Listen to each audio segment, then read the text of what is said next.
Hey, Jay here with our latest project. It's a CR250 two-stroke. Almost said CRF. So used to four-strokes the last 10 years, you forget that two-strokes are still alive and kicking. And in this case, we resurrected a 2004 and made it like new. The Wrench Rabbit kit is the heart of the build on this thing, and we made it an off-road bike for Dirt Bike Magazine. Large tank, handguards. We're going to show you this thing right now. So at the heart of this motor is the Wrench Rabbit kit. The Wrench Rabbit kit comes complete with everything you need to rebuild the engine. Transmission bearing, crankshaft, main bearings and main seals, a new Vertex piston, everything you need to do the job right. The kit comes complete, even with a cam chain. Not for this bike, but for four strokes, it will come with a cam chain. While this thing was apart, we matched the Vertex piston with Millennium, and they replated the cylinder because it was damaged, so they had to bore and replate the cylinder and matched it perfectly to the Vertex piston. So our FMF fatty pipe provides great performance and durability, along with their shorty silencer since we're racing on closed circuit conditions, or this GP racing out west here. The radiators were beat up on this thing and all twisted. ICW goes through and straightens them up and also can brace them up so they're really strong in case of any crashes. From Rocky Mountain, ATVMC.com, the Tusk impact wheels are a great value on a lot of our builds. In this case, we went the 18-inch rear wheel. We matched it up to the Dunlop AT81 tire front and rear. So up front we used the Tusk oversized front rotor kit, great addition for extra stopping power. We also utilized the Tusk front brake line. The other brake line, being over 10 years old, was not in good condition.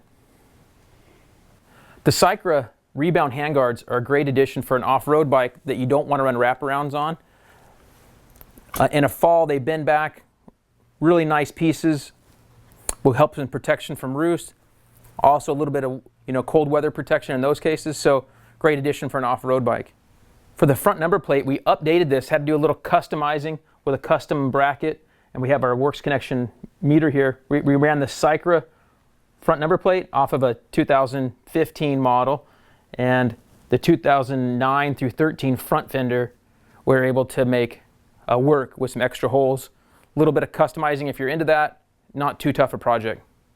Dirt Bike Magazine works with Precision Concepts in a lot of their off-road builds, and they had them set this thing up for the GP type racing they're going to be doing out west in California and some of the western states. IMS makes a large capacity tank for this bike, for sure a must in any off-road trail riding conditions like what this bike's going to be used for. IMS Pro Series pegs are really nice, good footprint, work really well. TM makes some great pieces, especially for off-road where you want to be really strong and durable. Our rear chain guide and the front chain guide here around the swing arm, really nice quality pieces that are very durable. We retained the stock gearing with the Renthal twin ring rear and front sprocket, have the primary drive O-ring chain. The V-Force 3 reed cage is a great addition for any two-stroke bike, and just kind of one of the main mods most guys will do to their two-stroke. Very clean. Definitely adds some good performance. So with any old bike like this that you're fixing up, a carburetor is very important. Make sure you got the stock jetting in there. You can also check some good websites to check any updated, better jetting specs. Pro Circuit has a good specs on their site. It's really good to make sure that the carburetor is completely clean and has good seals and jetted properly. So the Tusk shifter is a good addition, good quality OEM replacement shifter, and definitely looks a little cooler as well.